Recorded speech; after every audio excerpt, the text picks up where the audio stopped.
नमस्कार जय जगन्नाथ सांग मैंने आज कंचा माछ कढ़ई बेसर बसा करमी एगुड़ाक किसी गड़िश माछ नहीं कि मरी भी जाती कि बंची देख छटपट डाकुची गड़िश माछ आमर एपट तो गड़िश माछ बोली कहती आपण एरिया कौन कहती ये कमेंट रे जनइबे। तापर ये मो माछ को भल भाव में परिष्कार करने छोट छोट पीस कर काटिने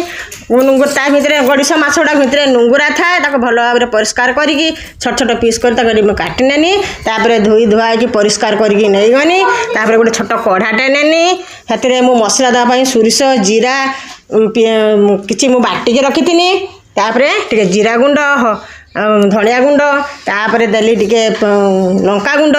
टे हलदी तापर स्वाद अनुसार लुण देकी भल भाव में किसी रखी कटा पियाज आउ कटा टमाटर कंचा कंचा देखो देले टकटक लगे तापर भल भाव में गुड़े गाड़ी देली तापर भूली जाइली सोरिष तेल निहाती सोरिष तेल देवा दरकार कहीं कंचा माछ बेसर बाटी बसा हम ना तापर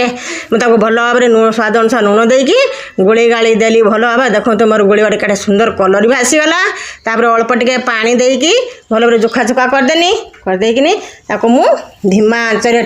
किसी कंचा लका रखी कंचा लका भी काटी देदेनी धनिया पत्र भी देदेनी देकिनी मु चूल्हे बसईदेनी तापर धीमा आंचर रांधिबा बेसी जोर आंच दबानी एठी मोर कढ़ई बसाटे रेडी हो गला देखो तार कलर केते सुंदर आसी तापर खाई देखा खाइबा आगु गोटे लाइक करेंगे सब्सक्राइब करेंगे कमेंट कर जनइबे मोर रेसिपी केमिति होईची तरकारी मोर बहुत बढ़िया टेस्ट होईची आपण माने भी एमिति बनै खातु देखिए यार टेस्ट बहुत भल रही।